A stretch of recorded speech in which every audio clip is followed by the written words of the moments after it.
Stroke.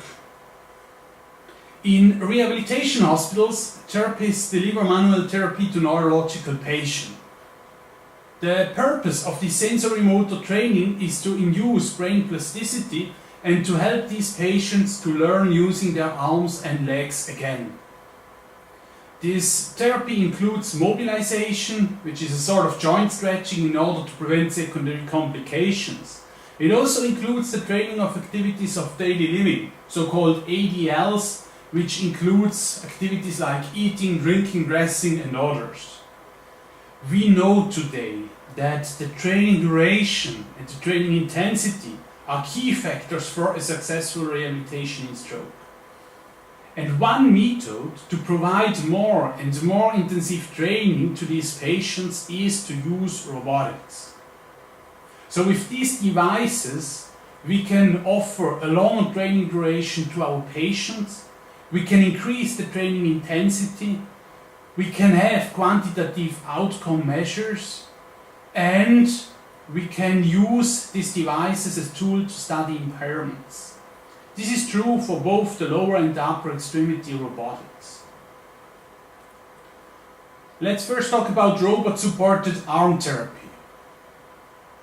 I'm talking here about a setup that includes a stroke patient sitting in a chair and having his most affected arm connected to a robotic device. He's looking onto a graphical display where different movement tasks are presented to the patient. The device that you see here is the Armin3 robot. That's the device I developed while I was with Robert Wiener and Volker Dietz in Zurich. The device has 6 independent degrees of freedom, thus 6 motors, and among them we have 3 motors for the shoulder actuation, then 1 motor for elbow flexion extension, 1 motor for forearm prosupination and 1 motor for wrist flexion extension. With this device we can work in 3 different therapy modes. The first therapy mode is the passive mobilization. The purpose of the passive mobilization is to prevent joint degeneration, to stimulate blood circulation and to decrease spasticity. In order to allow the therapist to select a patient-specific movement pattern, we implemented the teach and repeat procedure. So in the first step, the therapist takes the human arm together with the robot and shows the movement she wants the robot to do.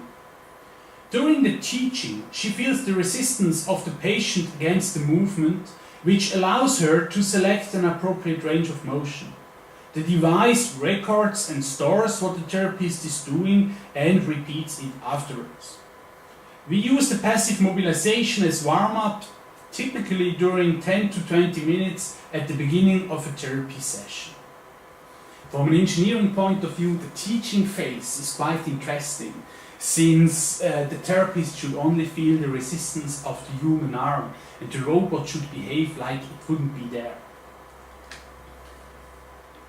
While the patient is passive during the mobilization, it is the purpose of the game therapy to to provoke the patient to participate actively to the training. We use several different graphical scenarios and several different games in order to motivate the patient to deliver an active and intensive training. And one of these games is this ball game that we use for therapy. So what we have here is we have the patient sitting in the Armin device and we present the graphical scenario to the patient. This graphical scenario includes this green handle and a ball. Now the position of the green handle represents the position of the human hand in space. So by moving his hand, this patient can move this green handle. And there is this ball that falls down. And the task for this patient is now to move his hand in order to catch this ball. We implement here a minimum intervention principles, which means that if the patient is able to catch the ball, then the robot won't do anything. Only in case the patient is not able to catch the ball, then the robot will deliver a support and assist the patient in catching the ball. Whenever the patient is assisted or supported by the robotic device, we change the color of the handle from green to red, and we produce a nasty sound in order to motivate the patient to do more and to participate more actively to the training. You see here how this looks like with a 3-year postdoc, with a chronic stroke patient. Important here is that for this patient it's quite challenging because he must look at the graphical scenario, he must try to understand what's going on, and then he must control his arm in order to catch these balls. Of course, we can include many different degrees of freedom, many different joints of the human arm into this training. Another game scenario that we have developed in a collaboration with Peter Früh from the Zurich University of Applied Science is a tele-ping pong. What we do here is we have a blue patient that is sitting at ETH Zurich, and he controls this blue handle here. There is a red patient sitting at Baldwin University Hospital that controls this red handle of this ping pong game. And they meet via internet communication for a common ping pong game here.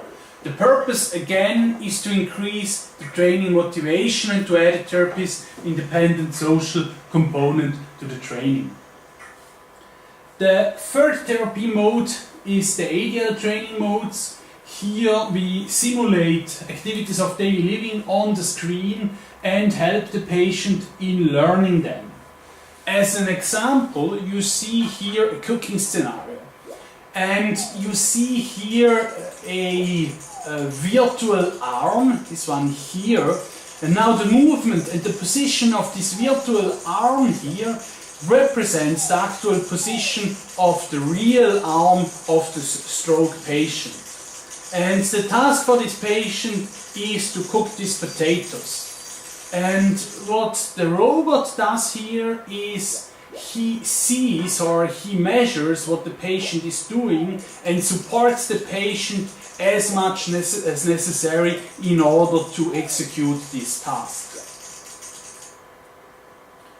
Since since hand actuation or hand opening and closing is an important part of the ADL training, we have developed a hand open and closing device that we connect to the arming device. And this is quite interesting because this is now a passive device. It has no motors on it, it only has a spring. And this spring helps the patient to open his hand, right? Helps opening the hand. It doesn't support the patient in closing the hand, okay? Which makes sense since most of our stroke patients, they don't have any problems to close their hands at all. While I was in Zurich, I did a lot of clinical evaluation of this technology, and the clinical evaluation is basically a